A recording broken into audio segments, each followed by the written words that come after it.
கரூர் கூட்ட நெரிசல் தொடர்பான வழக்குகளை உச்சநீதிமன்றம் இப்போது விசாரித்து வருகிறது. இந்த வழக்கில் நீதிபதிகள் பல்வேறு கேள்விகளை முன்வைத்து வருகிறார்கள். பல தரப்பினர், குறிப்பாக தாவேக தரப்பு, பொதுநல தரப்பு, அரசு, தமிழக அரசு அப்படின்னு பல தரப்பினர் தங்களுடைய வாதங்களை முன்வைத்து வருகிறார்கள். செய்தியாளர் சுரேஷ் அவர்கள் இணைந்திருக்கிறார், நீதிமன்ற செய்தியாளர். சுரேஷ், இப்போது உச்சநீதிமன்றம் இந்த வழக்குகளை விசாரித்து வருகிறது.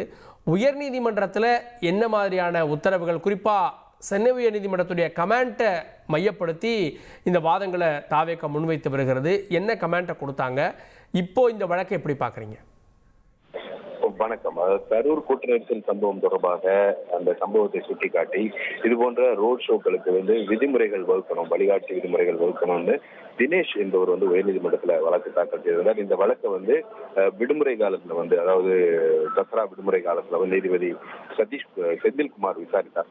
அப்போது அந்த நீதிமன்றம் இந்த வழக்கை சிறப்பு புலனாய்வு குழு அமைத்து, அதாவது வடக்கு மண்டல ஐஜி அஸ்ராகார் தலைமையில சிறப்பு புலனாய்வு குழுவை அமைத்து உத்தரவிட்டிருந்தது. அது மட்டுமல்லாமல் அந்த விசாரணையின் போது நீதிபதி செந்தில்குமார், தாவேகா மற்றும் விஜய் குறித்து பல்வேறு கருத்துக்களையும் கண்டனங்களையும் நீதிபதி தெரிவித்திருந்தார்.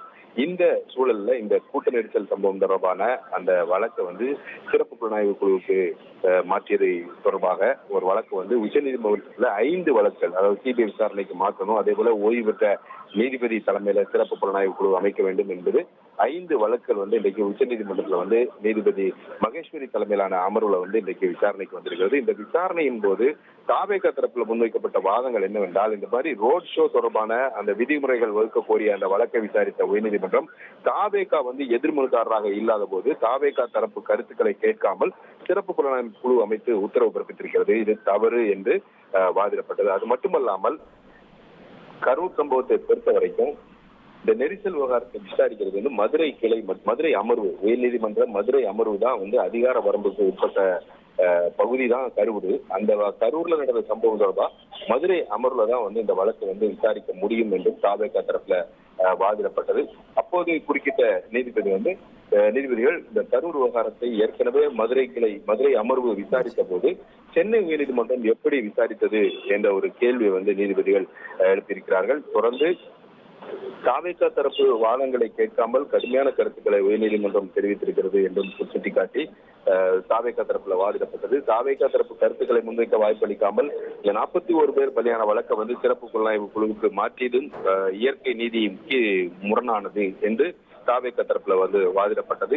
தொடர்ந்து இந்த வழக்குல நீதிபதிகள் இந்த தாவேகா தலைவர் எதிர்மனுதாரராக இல்லையா என்ற ஒரு கேள்வி எழுப்பும்போது அந்த மனுவில், அந்த வழக்குல உயர்நீதிமன்றத்தில் உள்ள வழக்குல எதிர்மனுதாரராக இல்லை, இந்த கூட்ட நெரிசலுக்கு பிறகு கட்சி தொண்டர்களையும் ரசிகர்களையும் பொறுப்பற்ற முறையில் கைவிட்டு விட்டு சென்று விட்டார் என்ற ஒரு கடுமையான கருத்துக்களை உயர்நீதிமன்றம் தெரிவித்திருக்கிறது. அது தலைவர்கள், கட்சியினுடைய தலைவர்கள் மீது ஒரு தவறான அபிப்பிராயத்தை ஏற்படுத்திவிடும் என்றும் தாவேகா தரப்பில் வாதங்கள் முன்வைக்கப்பட்டது. அதனால இந்த வழக்கு தொடர்பான விசாரணையை உச்சநீதிமன்ற ஓய்வு பெற்ற நீதிபதி தலைமையில சிறப்பு புலனாய்வு குழு அமைத்து விசாரிக்க உத்தரவிட வேண்டும் என்றும் பாரபட்சமற்ற விசாரணையை உறுதி செய்ய வேண்டும் என்றும் தாவேகா தரப்பில் வாதம் செய்யப்பட்டது. அதே சமயம் நீதிபதிகள் சொல்லும்போது இந்த ரோட் ஷோக்களை நெறிப்படுத்தக்கூடிய விவகாரத்துல எப்படி ரிட் மனு தாக்கல் செய்யப்பட்டது என்ற ஒரு கேள்வி எழுப்பினார்கள். அது மட்டுமல்லாமல் தினேஷின் கோரிக்கை என்ன, தமிழக அரசுக்கு என்ற ஒரு கேள்வியும் தமிழக அரசுக்கு நீதிபதிகள் எழுப்பியிருக்கிறார்கள். தமிழக அரசு தரப்புல முன்வைத்த வாதம் என்னவென்றால், அரசியல் கட்சிகள் நடத்தக்கூடிய இந்த ரோட் ஷோக்களுக்கு வழிகாட்டு நெறிமுறைகள் வகுக்க வேண்டும், அதுவரைக்கும் எந்த ஒரு கட்சிக்கும் ரோட் ஷோ நடத்த அனுமதி அளிக்க கூடாது என்றுதான் தினேஷ் வழக்கு தொடர்ந்திருந்தார் என்ற ஒரு பதிலை தமிழக அரசு தரப்பில் தெரிவிக்கப்பட்டது.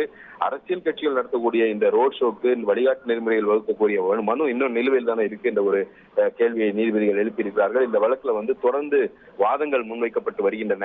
1,23,00,000 மனங்களை வென்ற தந்தி டிவி யூடியூப் சேனல், தவிர்க்க முடியாத தம்ப்நெயில்ஸ், கலக்கலான கான்டென்ட்ஸ். நீங்களும் இந்த குடும்பத்தில் இணைய இப்பவே சப்ஸ்கிரைப் பண்ணுங்க. அசுரபலம் கொண்ட எங்கள் டிஜிட்டல் கரங்களில் உங்கள் விளம்பரங்களை சேர்க்க வாட்ஸ்அப் பண்ணுங்க. 8939888378. Email advtanditv@dttv.in.